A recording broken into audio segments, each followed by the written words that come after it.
Your Honor, for please the court, I'm Josh Seid for the Globe, and we're here today to discuss summary judgment for the Globe on the count of intrusion upon seclusion against plaintiff. Then we should be granted summary judgment. My client should be granted summary judgment on this because if we look at the Federal Rule of Civil Procedure, Rule 56C, it mandates that summary judgment when a non-moving party has not established an essential element to that party's case. And where we are here is the plaintiff bears the burden of showing that the Globe's camera person intentionally intruded upon her seclusion or solitude while inadvertently filming her breastfeeding her child. So if we look at the facts of the case here just briefly, she was breastfeeding her child in an open area. There was the parade, facing the parade. The Globe's camera person did happen to catch her on film. Counselor, sorry to interrupt, but doesn't the nature of what the plaintiff was doing, breastfeeding, as you say, automatically create an expectation of privacy? Your Honor, normally it would. However, while facing a crowded parade, sitting in the back of a vehicle, and in the plaintiff's own documents, she admits as much as she could see out, so other people could probably see in. She said this during her deposition. At that point, you still have an expectation of privacy.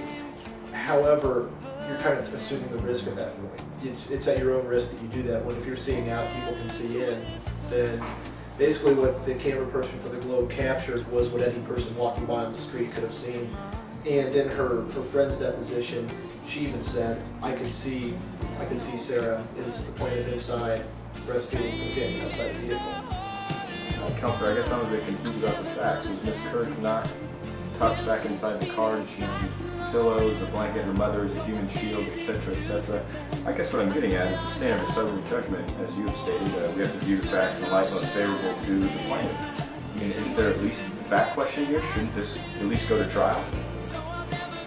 Your Honor, I see what you're saying there, and even viewed under the light most favorable to the plaintiff. If we look to King versus Metcalf 56 Homes Association, a Kansas case, it's somewhat similar. The plaintiff and her friends were coming and going from her residence, and she was being photographed by the defendants in that case. However, what was held in that case was that because she was clearly in an open area, there was no invasion upon the intrusion. There was no intrusion or intrusion upon her seclusion because she was clearly in an open area.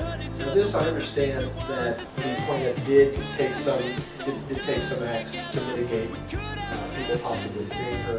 However, those acts clearly were not enough. Counselor, I'm glad you brought up the King case.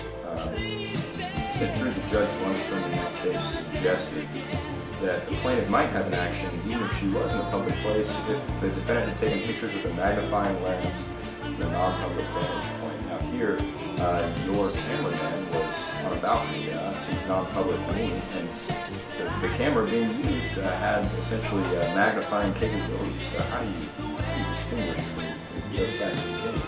Your Honor, what I can distinguish on that was while plaintiff was breastfeeding, she was in a public place. As far as the cameraman was positioned approximately 2 blocks away. So anything that the cameraman was capturing was basically with whatever technology would use to magnify this, would just be what a general passerby on the street would see. It was just basically leveling it out to the point where to give you the view as what you would see if you were walking by. And as far as how the cameraman was acting in this case, this is a family event. It's definitely in the public interest to show families together.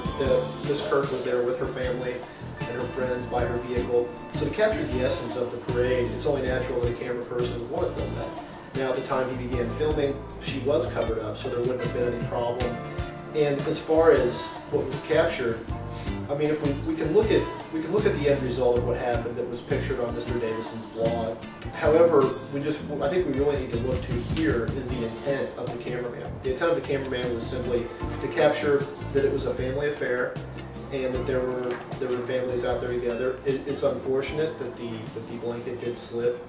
However, I think we can clearly assume that he was not doing this with ill will.